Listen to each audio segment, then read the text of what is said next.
Sabi ni Jesus, ibinigay ko sa kanila ang kaluwalhatian upang sila ay maging iisa na gaya nating iisa. Ano po makikita natin dito?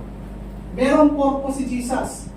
Ibinigay niya ang kaluwalhatian upang magkakaisa ang mga tao.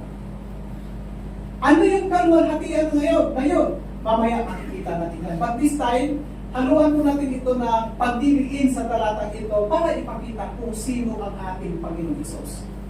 Unang punto, nang sabihin ni Jesus na ibinigay ko sa kanila ang kaluwalhatian upang sila ay maging isa, gaya nating iisa, ang makikita nating punto dito ay hindi sinabi ni Jesus na upang kami ay maging isa, kundi sila. It refers to the believers, mga tao, mananampalataya. At ang sabi ni Jesus, gaya nating naiisa. So si Jesus, hindi siya kabilang doon sa sila. Kabilang siya doon sa natin. Sino yung natin? Sa Genesis 1:26, ano pong sinabi dyan ng Diyos?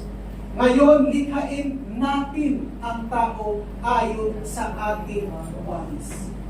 Sino yung natin? Matthew chapter 28 verse 19, it is the Father, the Son, and the Holy Spirit.